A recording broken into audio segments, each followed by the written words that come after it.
Hi, I'm Stewart Home. I was born in London a very long time ago in the 1960s, and I've written a few books since then, although not when I was not in the 1960s or 70s, but starting in the 1980s. And yeah, covered various subjects, mainly written novels, but written a few non-fiction books. So first book was about post-war avant-garde anti-art situations and fluxus before those became such a big thing. That was in the 80s. Then some novels, another non-fiction book about punk rock, written in 3 weeks, because although I spent years thinking about the subject, I didn't think I should spend years writing about it, although I do have friends like John Savage who have done that and been very successful with it, not knocking their books. I just have a different approach. Also done a book on Bruceploitation films, which is a subgenre of martial arts which riffs on Bruce Lee. Usually described as after his death, but I disagree with that because if you actually look at some of the early Filipino, for example, films that they used to rip off big cinema hits. There's The Pig Boss from 1972, riffing on The Big Boss, as it was in the UK anyway, but in the US it was Fist of Fury or Fists of Fury, and then the Chinese connection too for what we had as Fist of Fury. But worldwide it was The Big Boss and recognizable as such in the Philippines. So yeah, and then always enjoyed going to the gym since I got a bit older when I realized I was getting out of shape because I never bothered before and tried free yoga classes at the gym, which didn't entirely go well from a perspective of me thinking it was wonderful. So ended up writing this book about yoga, partly because wanted to talk to me about republishing an old book, and I said, well, why not do a new book instead of an old one? So we did do a new book. They were less interested when I was talking about the history of the City of London as a potential subject for a book and its civic structure. But when I said fascist yoga, their eyes lit up. The editor's eyes, yeah. So the book is has quite a long subtitle. It's called Fascist Yoga, Grifters, Occultists, White Supremacists, and the New Order in Wellness. And this seems incredibly relevant today as we're moving into a political sphere that is now everything that was once kind of sidelined in mainstream culture is now kind of bubbling up into our mainstream public discourse. And yoga is one of those sidelined activities that has quite a dark history. And I would love for you to begin by telling us how you came to discover this dark history and did it surprise you what you learned? Well, first of all, I just went to some yoga classes at my gym. I was going to boxing classes and doing weightlifting as one does. And I decided, because I did different things when I did public readings of my books. So I hated reading from the book, so I would memorize.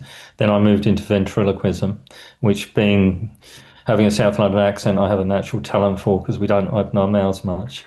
And it's a kind of drawl, which some people mistake for being Australian, but actually this is a really generic speaking through my nose, but you don't speak through your nose if you're from South London. So yeah, I wanted to stand on my head. So they didn't do any kind of gymnastic classes in my gym membership, but I had free yoga classes. Well, paying for it, I might as well go and learn to stand on my head. And got a very bad reaction in the first class from the other pupils because I figured I'll go to the yoga class after my boxing class. So they lined up outside and through the kind of glass windows could see that I was doing boxing. And then I stayed in the space, which led to complaints to the teacher. But obviously, she had to tell them that I was entitled to do yoga if I chose to do so. But that was not off to a good start. And then the teacher who actually grew up in Las Vegas, so had a kind of not a particular London take on things necessarily. I think she had an English father and an American mother. She started talking about chakras and all sorts of other nonsense. And as I went to more, I tried some of her yoga classes to learn to headstand and a few others, and just couldn't believe the kind of anti-vax kind of stuff I was hearing, which was pre-COVID. This was 2009, 2010. but there was lot of anti-MMR, mumps, measles, and rubella. And obviously, we've seen the consequences of that more recently with sadly kids dying because there isn't a sufficient level of vaccination. But, just the wellness, if you'll excuse the term, bullshit that I was hearing was quite extraordinary.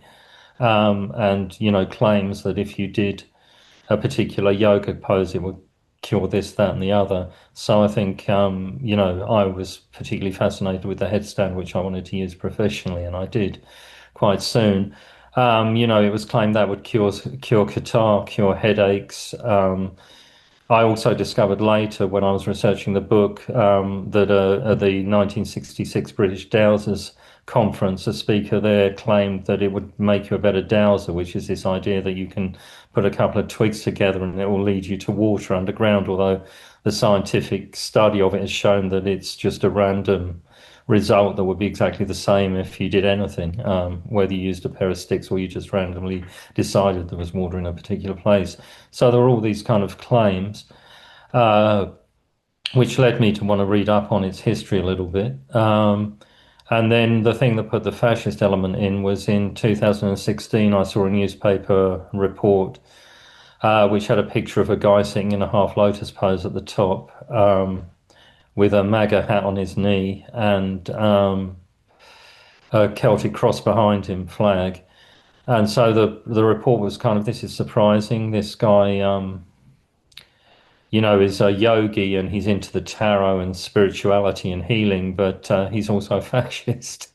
But then having come across countercultural fascism, particularly in the music world, and I don't mean so much kind of blood and honor and screwdriver and that kind of hardcore bonehead neo-Nazi music, but around scenes like neo-folk, where I think where the people who started that all were behind the bands who started that had a meta political strategy where they wanted to use culture to draw people into kind of fascism, but not being explicitly fascist.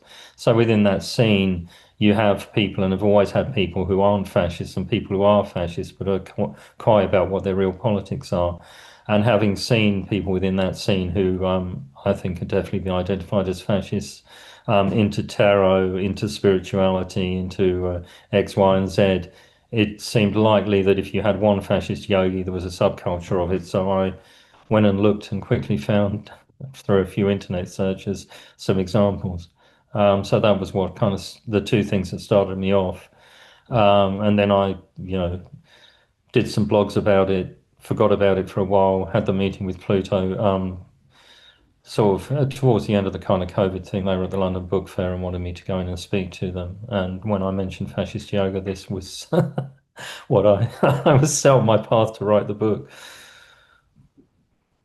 Yeah, and I think you make a pretty good case for why yoga kind of attracts this sort of grift occultism and kind of what we would call in the States woo, where, it's just this catch-all, kind of like chiropractic. Not only do they do the postural poses, then they inscribe on it this whole other, like, as you said, wellness uh, activity, which is usually so far removed from science and um, all that evidence-based healing. So before we get into the various characters you deal with in the book, can you explain to us a little bit why you think yoga is primed for this fascist infusion and why it seems to pull in all these other disparate threads of con man, grifting, and that kind of stuff? I think because you have to understand to start with, there's a separation between what yoga really described in India, particularly before the 20th century, and obviously religious beliefs are reinvented. So figures like Vivekananda, who became very famous for going to the World's Religious Fair in the US at the end of the 19th century, kind of reformulated a lot of Hindu beliefs. So it's not that they're timeless, but what happened with what's called yoga in the West is it is essentially Western exercise systems that have had Orientalist fairy dust dropped on them. And when I started looking at this, There was already an academic discourse around that, but that suggested that this started in the 1920s and 30s with guru figures in India who mixed Western exercise systems, which they said were inferior versions of ancient Indian exercises, although they weren't, with religious practice. We'll turn when we get into the book into why I think possibly this happened earlier and not in India but in the USA. But I think just when you take a physical exercise system and then lay a heavy religious content on it, it becomes deeply problematic. And the kind of people who are attracted to that often have kind of anti-empiricist and very essentialist worldviews, so that they think that whatever they believe is true and is they won't accept kind of empirical evidence or scientific method as a form of argument. I mean, that's not unique to yoga. My own mother was a beatnik, turned into a hippie, and I certainly think in her circles that was the same sort of approach to things, which was why around the time I was born, her and her friends were madly reading things like Morning of the Magicians by Pals and Berger, where you see the origins of a lot of those kind of occult Nazi theories, which are again overdone. So it's not unique to the yoga culture, but also if you take that beatnik into hippie kind of thing. And my mother was originally a beatnik, not a hippie. There is a difference if you want to get into that subcultural thing, but she kind of drifted into hippie culture. But that 60s counterculture, again, became very much associated with yoga. And it's in some ways where the story becomes less interesting to me of yoga because you start having more Indian figures imported kind of going through the 60s and 70s. And my mother was a follower of Guru Maharaji, Divine Light Mission, for the last 7 years of her life, 72 to 79. Before that, she'd been into Subud, which is slightly different and not Indian, but she very much became an India freak. So that association with yoga also kind of attracts people with that worldview because it's got that kind of hippy dippy element to it. Yeah, and also just the history when we start talking about the earlier figures. And what interested me was that growing up, I'd been exposed to yoga through Richard Hittelman, a white American on British TV because he had maybe not British, maybe it was only London because I got the London commercial TV stations as a kid, which was what he was on. But certainly in London, you could watch him. He had his own program produced. I don't remember if it was Thames TV or London Weekend, which were they changed over at the weekend. But that's so I didn't necessarily make that association of yoga with India because to me it was this kind of American salesman who had a couple of dancers in leotards demonstrate what he said were yoga poses. And when you go back through that history, the people who spread yoga in the West earlier on, again, tend to be Caucasian and Western. And it's only through the 60s with the Beatles and other kind of countercultural figures, although whether you can call the Beatles counterculture, rather too popular perhaps. But yeah, that kind of scene changes the way people see yoga. Although interestingly, I was talking to a Tai Chi teacher the other day, and she was saying that when she started teaching Tai Chi, which I would guess was either very late 80s or into the 90s, she experienced a lot of people complaining that they only wanted a Chinese Tai Chi teacher. She's one New Zealander. But she was saying it's funny because that never happened with yoga, that you always had all these white yoga teachers. And I think when you go back, there's this forgotten history of essentially white yoga teachers spreading yoga through the media and through books. So that's, yeah, one of the reasons why yoga's maybe a little bit different in terms of things. I mean, not that there isn't a lot of woo in Tai Chi, but I do. And there's also exaggeration of its age. It's maybe 200 years old in different family styles date from different periods, but it does appear to be Chinese in origin, whereas I think you can doubt the Indian origin of yoga. Well, yoga is, as you say, incredibly popular. There are two yoga studios within walking distance of this where we're talking today. And when I was in San Francisco, everybody was a yoga teacher, or everyone was in training to be a yoga teacher. If not, That's part of the pyramid scheme with yoga because actually there's so many yoga teachers being churned out that they can't get enough work just teaching people who want to learn yoga. So, I mean, I've had it happen to me when I was going to the classes. Someone come and say, "Oh, you're very good. You should become a yoga teacher." And basically, that's the way of them getting you to spend more money for them to teach you. Although, some of the qualification is quite worrying because I'm not hung up on, people having paper qualifications, but they need experience to teach something. And there's a good teacher and there's a bad teacher. And, a lot of people get a yoga qualification. They go somewhere for 2 weeks or slightly more than 2 weeks, and they get a 200-hour yoga qualification. They can get employed in any London local authority gym on that. And really, when you go to their class and you get taught by them, you realize that I've never, I'm not a qualified trainer or anything. I've never trained anyone apart from an entirely amateur-friendly category for friends, maybe help them with a few things. But I could go in a yoga class and think, actually, I know more about safely exercising than the teacher does. Because I take the trouble to read sports science, I try and learn what I can, and I certainly wouldn't offer my services professionally. But sometimes I felt that kind of some of the teachers had even less expertise than I did.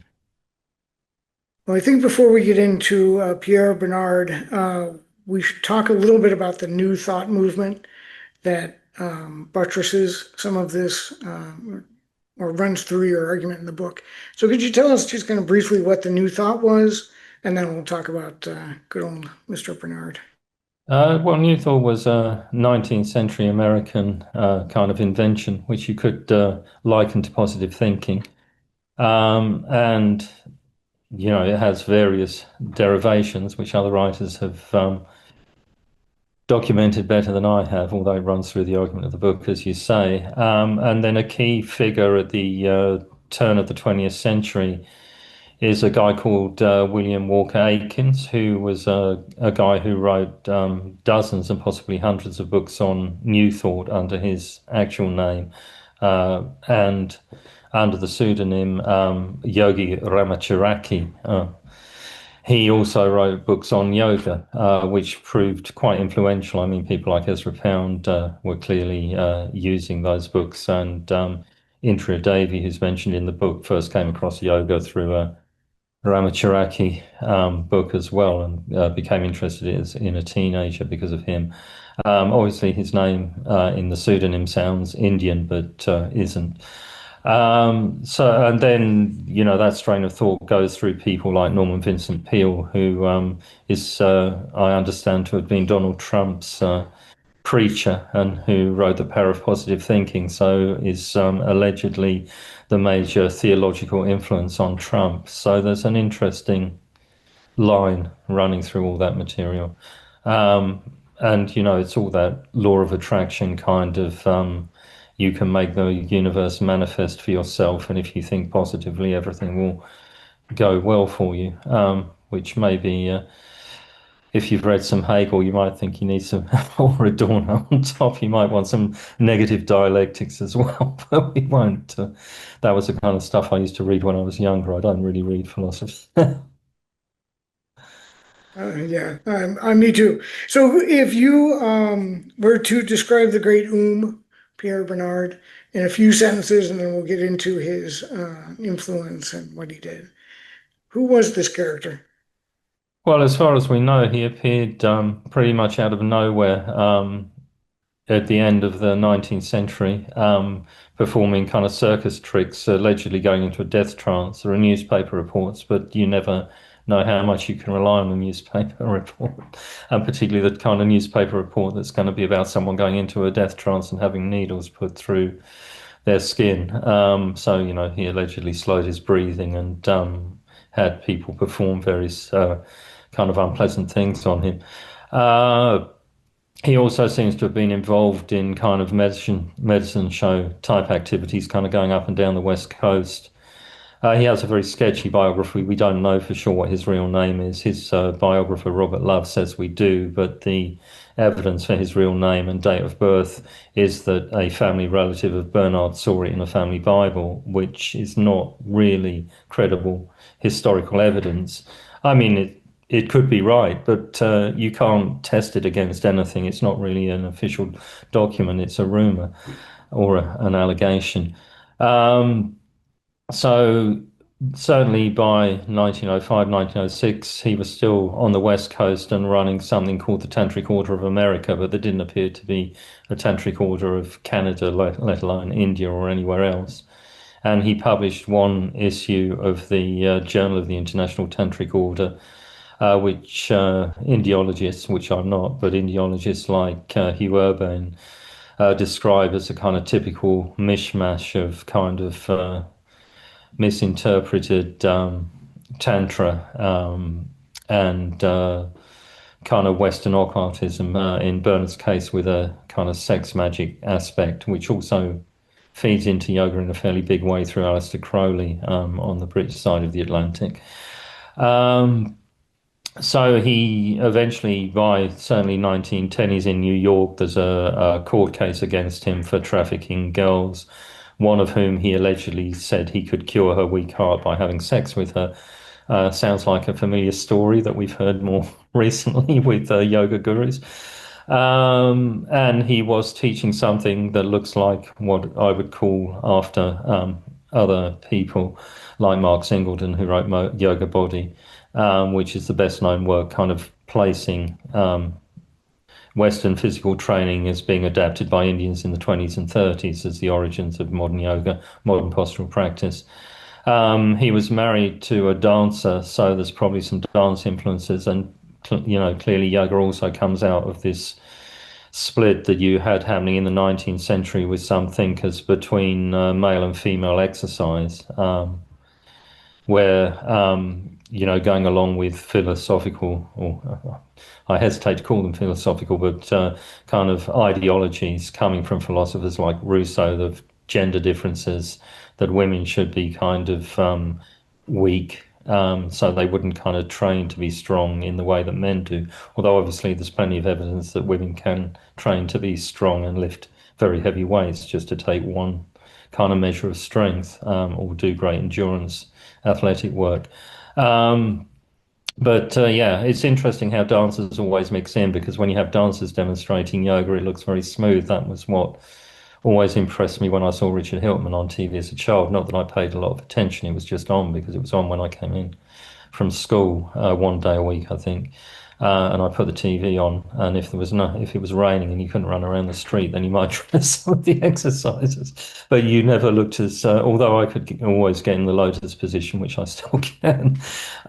You never looked as graceful as the dancers he had demonstrating it. But yeah, he's what I would describe him as fundamentally is a con artist or a grifter. I mean, that's what he strikes me as being. So he eventually gets various heiresses who could see him with all his terrible negative publicity as a kind of way of rebelling against their parents and be attracted to him. And he involves various rich kind of Manhattan families in his yoga activities, and then goes on to kind of do other things which he seemed to enjoy more, like running a bank and kind of running sports stadiums and doing whatever. So he's a kind of con artist impresario who comes up through a kind of Houdini trickster medicine show tradition, and who may have been the inventor of modern yoga, but we don't know for certain. But I certainly can't find any evidence of anyone doing that kind of mixture of kind of Orientalist fairy dust dropped onto physical exercise before Bernard.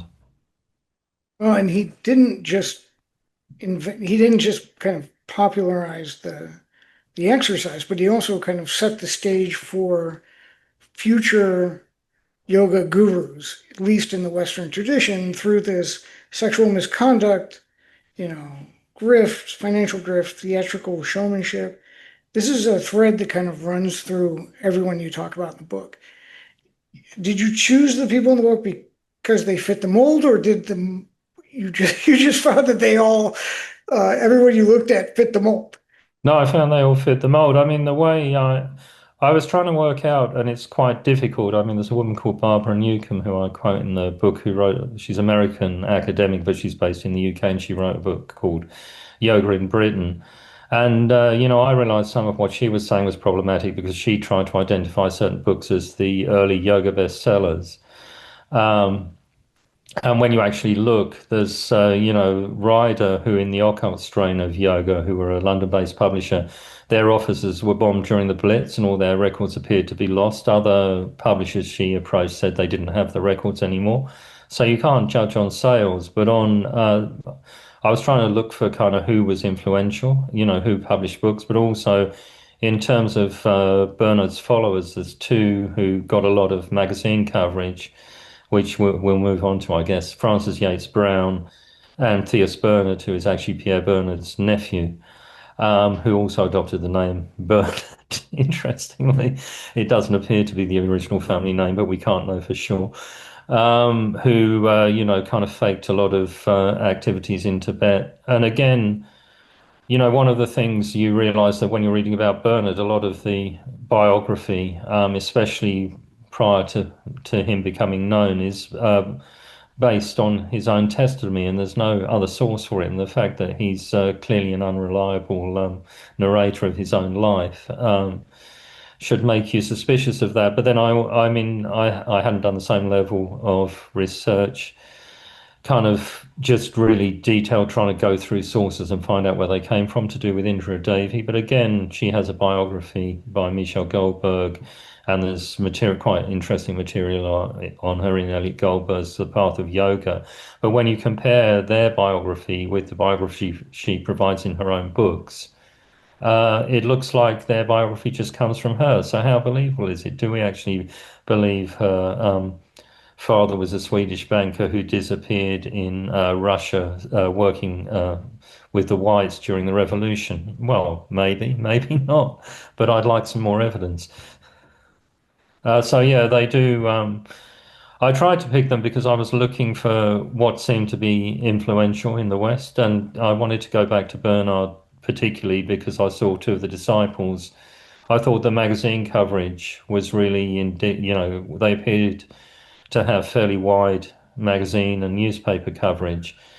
Yoga doesn't appear to be a perfect subject for the radio, but and I didn't dig up any references to yoga on the radio, but it would certainly be worth going and doing more work in that area because those were the two kind of mass mediums. So you're looking for kind of magazines, newspaper, and radio coverage to indicate influence in the lack of actual sales figures for a lot of the books that were published that appear to be lost.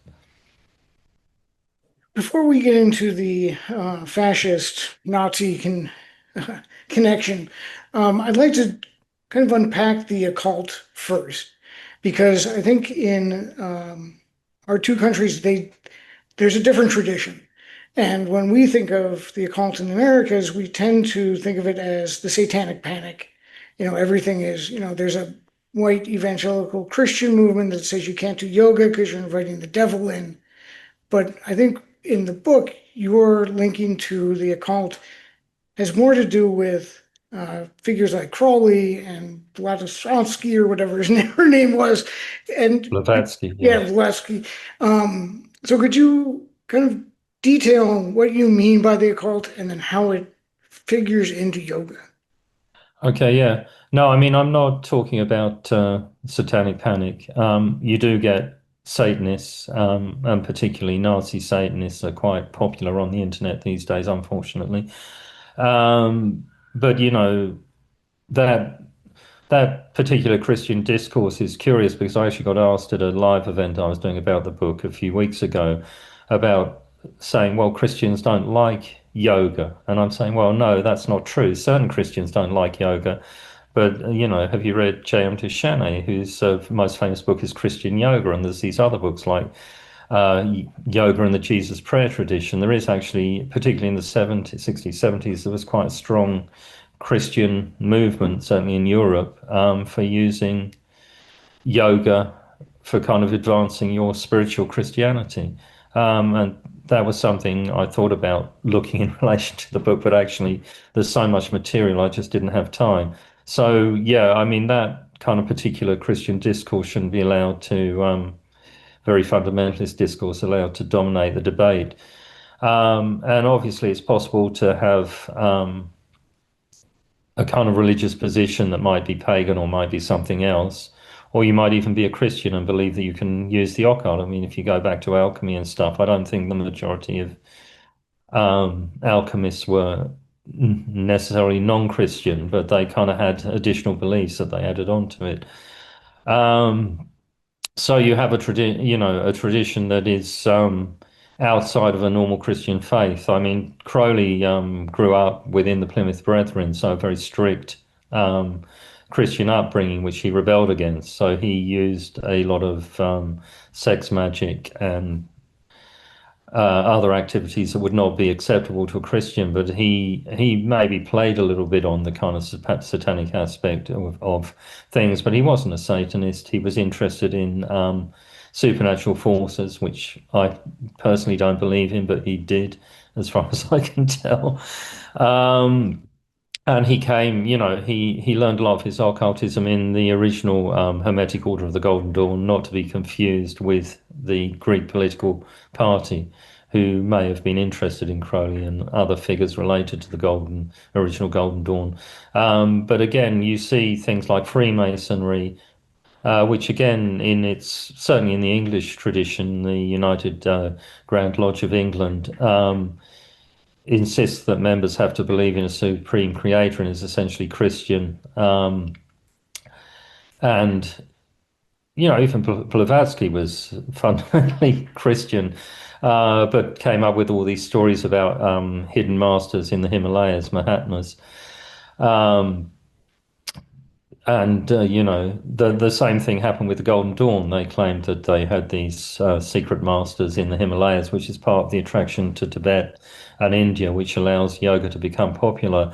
But this wasn't being done in a satanic fashion. But there was a belief that you could invoke all these natural forces, or you could tell the future through tarot. Although tarot isn't, as you'll sometimes see claimed, tradition of divination that goes back thousands of years. It goes back to the Italian Renaissance and was originally just a card game of chance that then got adopted by various occultists. And you also have cartomancy with ordinary decks of cards. So but yeah, you don't have to have a non-Christian position. I certainly think in Western yoga as well, the dominant religious influence is also Christian through New Thought and through other things, just through the cultural background of the people involved in it. Even where people reject Christianity, it's still, if you're brought up in that Christian way, it tends to have an influence. And Crowley, through Alan Bennett, his kind of mentor from the Golden Dawn, got introduced to kind of non-physical yoga. And so from very early on in the 20th century was a kind of perhaps the first person in England kind of who was easily accessible teaching yoga. But you might get involved in some interesting sex magic with him through that as well. So, yeah. Yeah, Crowley's an interesting figure. And I guess that links us to this Nazi and fascist fascination with India and Aryans.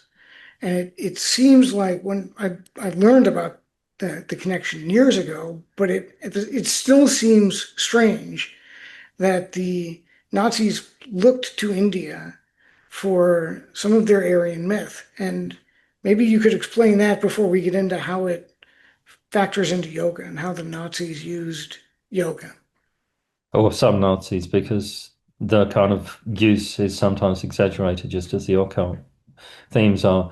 I mean, you can take this if you go to Hamish McLaren, who was a disciple of Bernard, who provides the argument, which is the same as in Nazi racial theory, um, that essentially the caste system in India was used to preserve kind of racial distinctions. And so the argument that McLaren, who was one of Bernard's disciples in his book Eastern Philosophy for Western Minds, his argument is that the yoga was invented by the Aryan invaders of the Indus Valley. So you've got these blue-eyed, blonde-haired Aryans. I mean, Francis Yates Brown also argues this.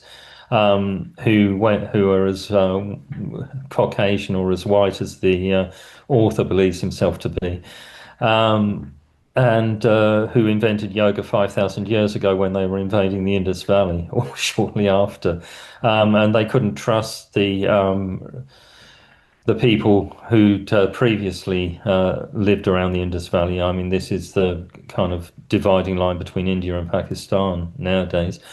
Um, Among other things, because they were too childlike. He also uses McLaren uses a lot of racial epithets about them, which I won't repeat. To be in he uses the metaphor of you trust a surgeon with a scalpel, but not a child, which is how he differentiates them. Says the Aryans are so far ahead, and in his case, is actually explicitly anti-Christian, which is something you find in elements of Nazi use of it's not just Hindu because the Tantra comes from kind of smaller, earlier religions often and comes from a lot of local traditions which tend to get homogenized in books like The Serpent Power, kind of late 19th century supposed interpretations, but that kind of homogenize a lot of the material. Um, but the claim that you find in Yeats Brown as well is that these were beef-eating Brahmins, as Aaron, as you and I, and in McLaren's case, he says that they provide the religion and moral code that Caucasians should follow because Christianity is a Semitic religion.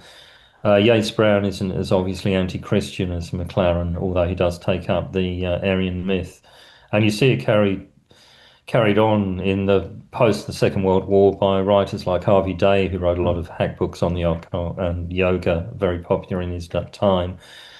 He also can't resist talking about the Aryan inventors of yoga, despite the fact that he's clearly proud to have fought against the Axis powers in the Second World War, served his country, and explicitly anti-racist in places in his books, slagging people off for thinking that whites are superior to everyone else. So, but it kind of makes its mark on yoga, that kind of thinking, and that very much, it ties in with Nazi racial theory. I mean, interesting, McLaren wrote two books. His book on yoga, kind of endorsed by Pierre Bernard, and with an introduction by Francis Yates Brown. And his other book was on, he was a journalist, his other book was on the Berbers, who also in Nazi racial theory are configured as Aryan. Often these being because they found that some top original Nazi leader had a racial lineage that appeared not to be Aryan, and then they would, of course, discover that it was Aryan, which accounts for these strange groups that are considered Aryan within Nazi racial theory. I mean, the whole thing being a nonsense because Aryan was originally a linguistic and cultural distinction, and it really hasn't. Well, race can't doesn't work biologically or scientifically. It's a cultural belief. And not, isn't it's experienced as real because of racism, but it isn't real. I mean, so yeah. But that whole Aryan strand, you also find it in quite a lot of occultism as well. It can be activated in all sorts of areas, and certainly was within a lot of yoga theory. Yeah, I don't know if you want to talk a little bit more about Himmler, Heinrich Himmler, and Jacob William Herr, or and I mean, I really want to get into the Italians. So I don't know if you want to do them first or you want to go straight into. No, we'll do the Italians because we'll keep Okay, it kind of chronological. I keep good. jumping Yeah, around, but in the book, I do manage to keep it chronological. you do. So yeah, let's start with the Italians and what they brought to yoga, and because I mean they really introduced the fascist in the fascist yoga, don't they? Yeah. So yeah, I mean, what you had was after the First World War, a dispute around a port town that I'll call Rijeka, but which the Italians call Fiume. Using one name or the other indicates that you take a certain position on the subject, just as I don't know if your viewers would understand that when I refer to Derry, I'm very much referring to Derry and not referring to it by its imperial name, and it is a place in the north of Ireland, not a place that might be named with a imperial name that I'll choose not to to use because I do have a certain Irish heritage despite being born in London and a certain sympathy to those politics, which my choice of words indicates, choice of terms for places. So Rijeka was disputed who should control it, with the Italians wanting to claim it, and Gabriel D'Annunzio, which isn't his original name, an Italian poet who thought he was the most important Italian writer since Dante, but is actually a rather bombastic and not very good prose stylist, prose or poetry stylist. Um, Decided to kind of lead a ragtag army of kind of veterans and ardretti, as they called them, into Rijeka, and had as his right hand man a guy called Guido Keller, who was also a veteran and war a kind of plane ace pilot allegedly. And D'Annunzio kind of invented all the pageantry of fascism, so the balcony speeches when he took over the town, the Roman salutes, the kind of use of religious iconography around martyrs to the cause, which was all taken up by Mussolini and then Hitler. And Mussolini also gained in popularity for his support for D'Annunzio in Italy. Obviously, if you had to live under this system, it was quite horrendous, but some people try to portray it as a kind of pirate utopia or whatever. People like Peter Lamborn Wilson, Harkin Bay, wrote quite atrociously about it, although he's not the only example. He just comes to mind because I'm talking to an American. And yeah, so Keller, along with a guy called Giovanni Cosimo, they had a group called Yoga, and initially there was a futurist newspaper in Rijeka, which they published a column in, and towards the end of the kind of occupation of the city and attempt to create the first kind of proto-fascist state, November, December 1920. They published 4 issues of a magazine called Yoga, which had a swastika on the front. And Cosimo, in particular, had some pretty horrendous views. So, would be talking in his writing for the magazine about the Italians being held back by the negative races, the French, the English, and particularly the Jews. So, with the swastika and the rest of it, you can see and the kind of proto-fascist state that they were kind of enforcing on an oppressed local population, with a whole kind of racial discrimination against the Slavs, because it was a very mixed town of Italian and Slavs. It's in Croatia now, and Rijeka is its correct Croatian name.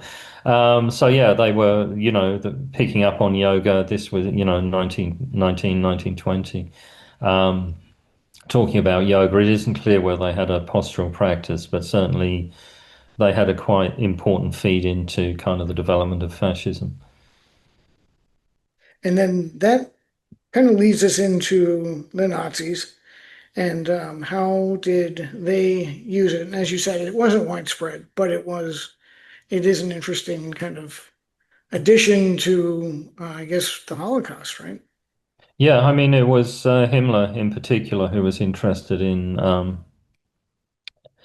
Indian religion, and Hauer, the Indiologist, who kind of advised him on faith. Hauer was very anti-Semitic and viewed Christians as essentially Jewish as well. I mean, the attitude you also find in McLaren's book, The Follower of Bernard. So, Himmler supposedly, watched, taking his cue from the Bhagavad Gita and other religious books, Hindu religious books, kind of forced himself allegedly to watch with dispassion executions at Auschwitz, and wanted the kind of entire SS to carry out the Holocaust in this as their kind of fate and duty, as influenced by Arjuna in Hindu scripture. But obviously there were different positions within the Nazi Party about what was the best religion for National Socialism. So other people thought Christianity, others thought Norse paganism or whatever else. So you could have a whole range of positions. And as we're talking about the Nazis, we can also pull in a couple of British figures. So Crowley's disciple J.F.C. Fuller, who fell out with him over the fact that he didn't believe Crowley defended himself sufficiently well when he was accused of being unmanly for performing sex magic with men. But basically carried on with Crowley's system and what he learned from Crowley.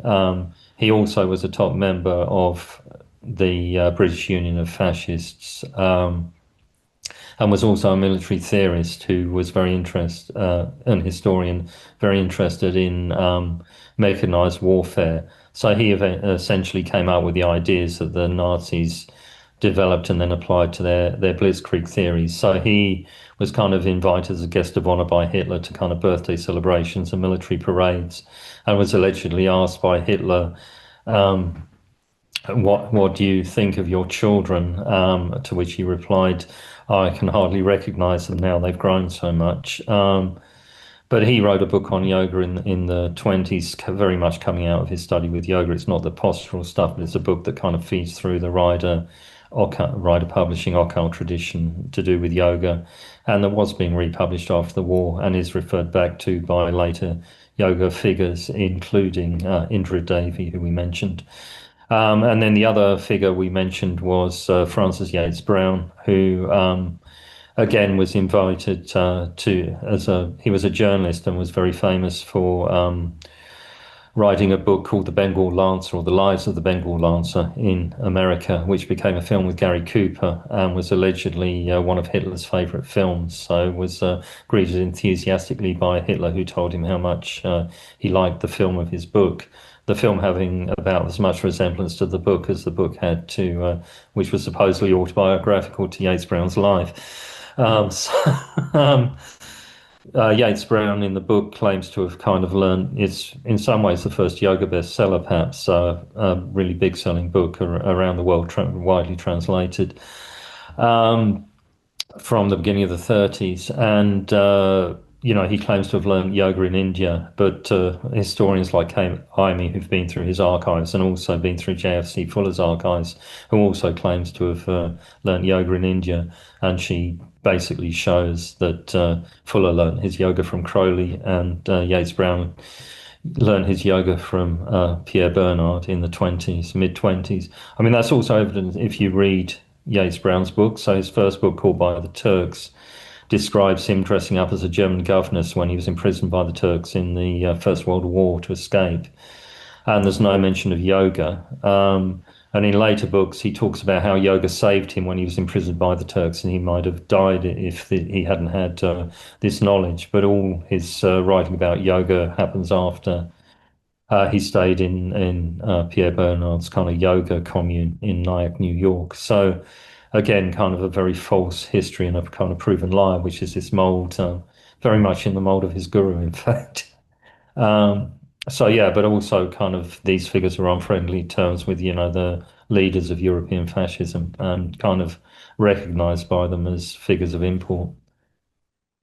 Yeah, it's amazing how there's just a string of lies that undergird so much of the political movement that led to horrific racial murder.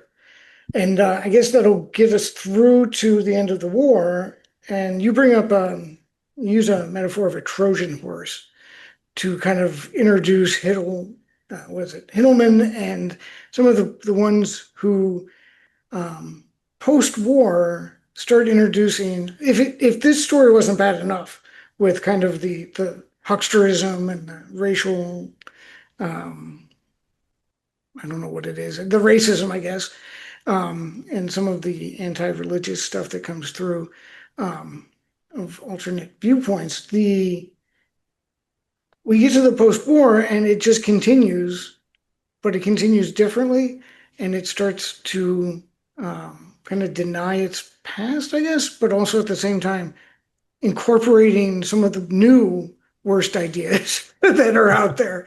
So could you talk to us about Hittleman and how we get to a anti-science, anti-vax position very early on, even before, Yeah, yeah. No, I mean, there's a kind of series of characters. One who particularly fascinates me is James Lee Richardson, who I didn't realize because I knew his books as Desmond Dunn, as yoga books. And then when I started researching him, I was surprised that people like Barker and Newcomb hadn't worked out his real name and then hadn't worked out his connection to the occult.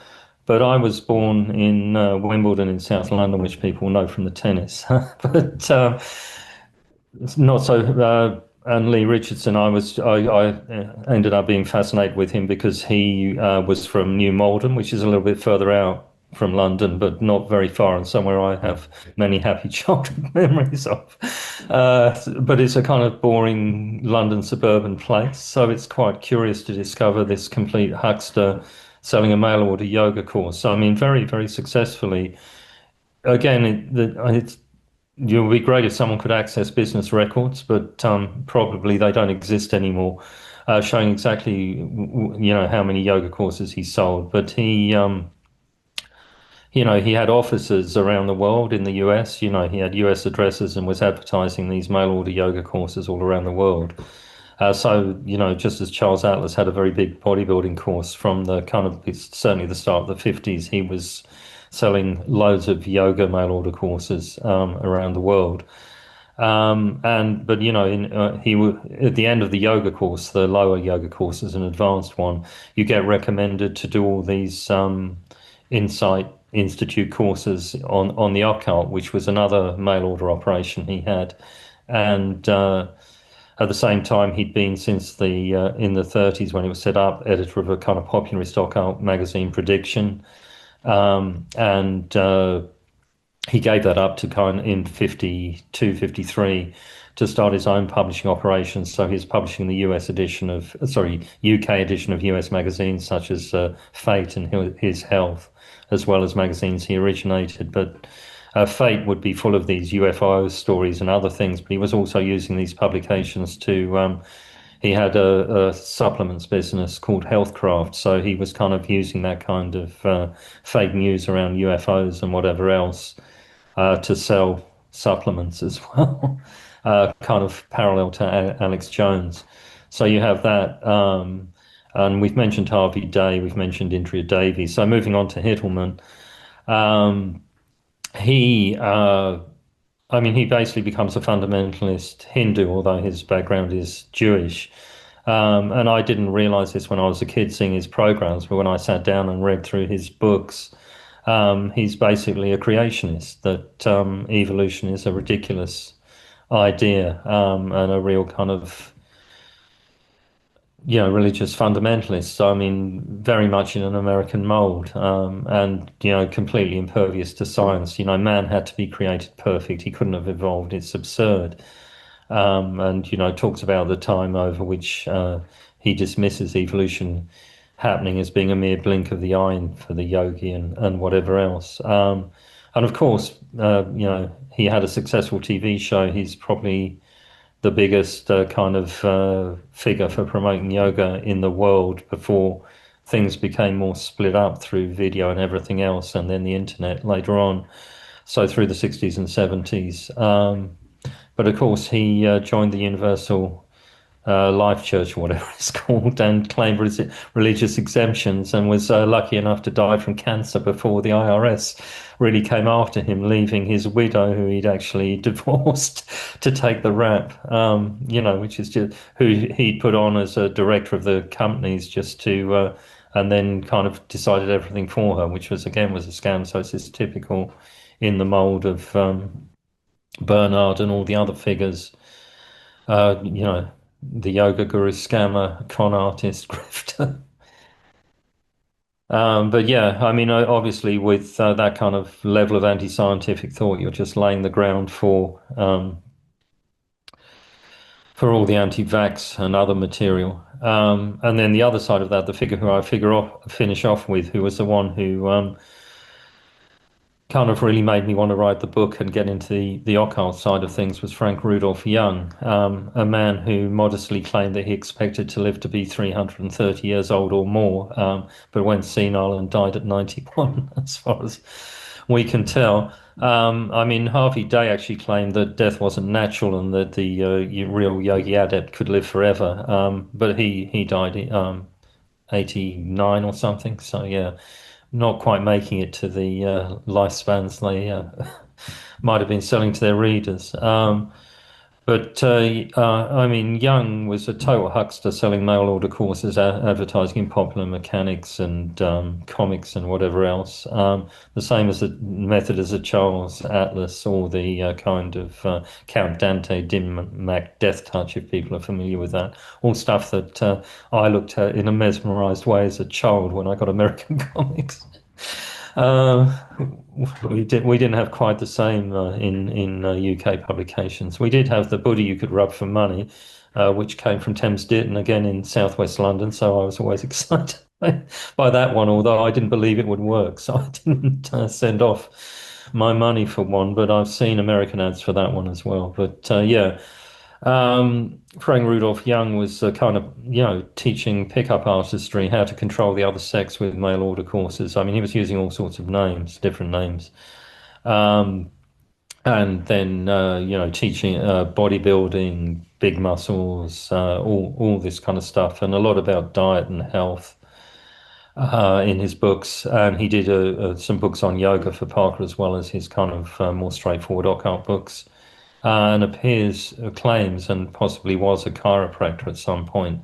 So he's very obsessed with spinal health as well. But again, chiropractors and osteopaths are not actually scientifically proven to do a lot, but they do have an obsession with the spine, which he reflects and actually gives good advice on a lot of yoga backbending, which is potentially dangerous to the spinal discs and can cause long-term injuries. So, just as a stuck clock is right every 12 hours or 24, depending on what kind of clock you have, he was occasionally right on a subject such as spinal health and yoga backbends not being advisable, which is something you'll find in ballet and all sorts of other exercise systems, but within sports science, they are generally treated as contraindicative or not a good idea.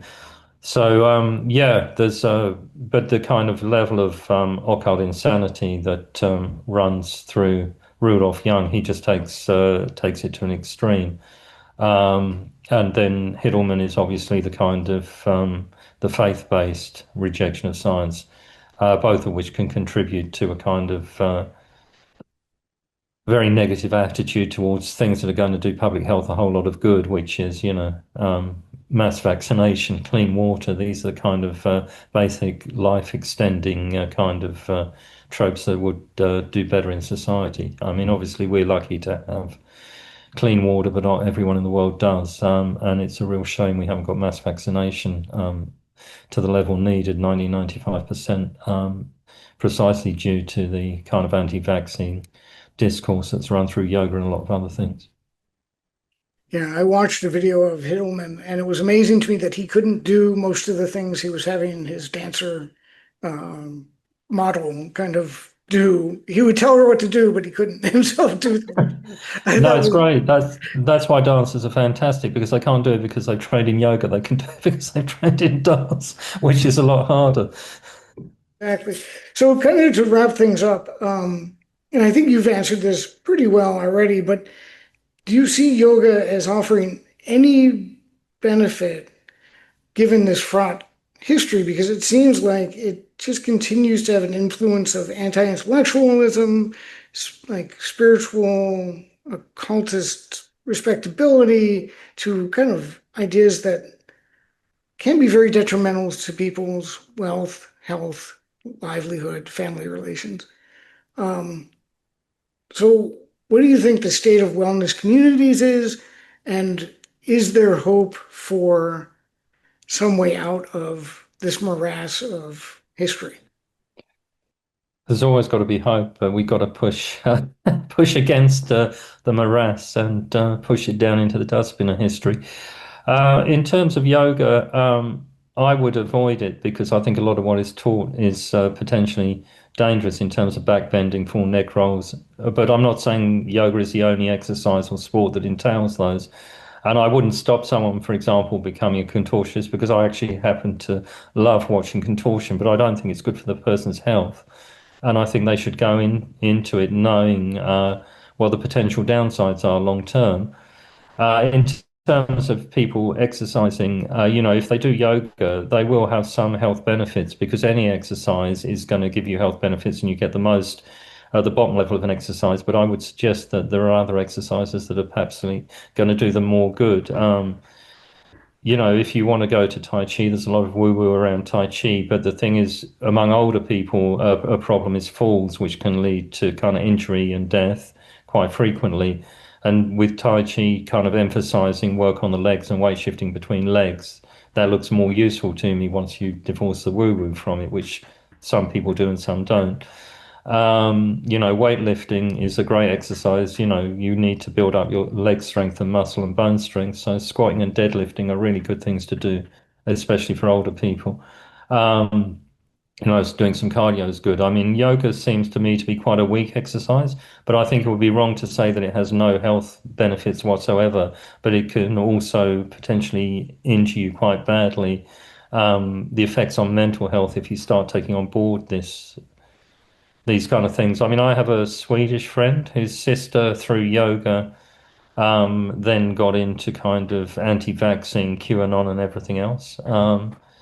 And she's just completely distraught by it. And you see it. Not everyone goes into yoga and goes through it to that level, but it's potentially there. It can potentially have some very negative impact. So I think it's just arguing against this thing that yoga is good. I mean, when I was at going to the yoga classes at the local gym, I used to complain to the management about the content of the classes and say, no, this is an exercise class. I only want exercise. I don't want to be told about chakras which don't exist, or, any other wellness nonsense. I don't want to be told that standing on my head will cure my cold. Because, there are better ways to cure a cold, or perhaps just live through it. But yeah, it's that pushback, but yoga has kind of advanced itself so far, and obviously you've got your own government health problems going on in the States, which fortunately we don't have here yet. But given the way Trump's had the red carpet over here, one does worry about American influence.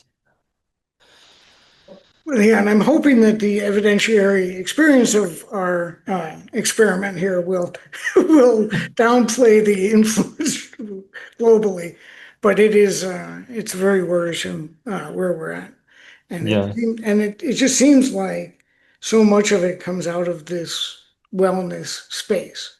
I think the thing with the wellness space is because it particularly enables the ideology to spread among women, and they wouldn't be reached by the kind of the rest of the ideology, the QAnon and the other stuff, without that kind of wellness space to do it within. I mean, there are some men do yoga, but if you go to yoga classes, you will find that they're overwhelmingly female. I mean, it depends on the yoga. If you go to Ashtanga, you'll find more men because it's more athletic, but it also has higher injury risk. I must say it was the style I preferred, but probably reflecting my cisgender status. Well, thank you for your time. And are you working on anything new that we can look forward to? There's a couple of there's a novel that was written some time ago that I will revise at some point because I will go back to novels. And there's a little book which should be coming out with PM Press, which we're in their Outspoken Authors series. We're kind of arguing about the contract, just little details, as one does with a publisher. And I'm kind of figuring out exactly where I want to go in terms of a non-fiction book next. So, one area of interest is the relationship between sport and BDSM, which is quite evident in things such as wrestling. And of course, I have a love for things that using Bourdieu, you could describe as on the edge of the field of sport. A fascination with wrestling, bodybuilding, yoga, which kind of don't meet all the requirements of normal sports. I mean, obviously, Olympic wrestling does, it is competitive, but I'm not a huge fan of WWE, but I love the old British fake wrestling of the 70s. So figures like Mick McManus and John Haystacks were an important part of my childhood. which will mean nothing to Americans. They can look them up though Yes, exactly. online. Well, So yeah, I mean, maybe that, and also, just the influence of religion on sport. So muscular Christianity to go back to the 19th century, and obviously conspiracy theories. But some, given the times, you think maybe I should be writing on contemporary political issues. It's quite pressing and quite depressing at the moment. But I think we can fight back and win. I I I think so too. So it's You got to believe it. yeah. It's going Otherwise, to happen. We'll win in the end. There's a world to win, and we'll win it.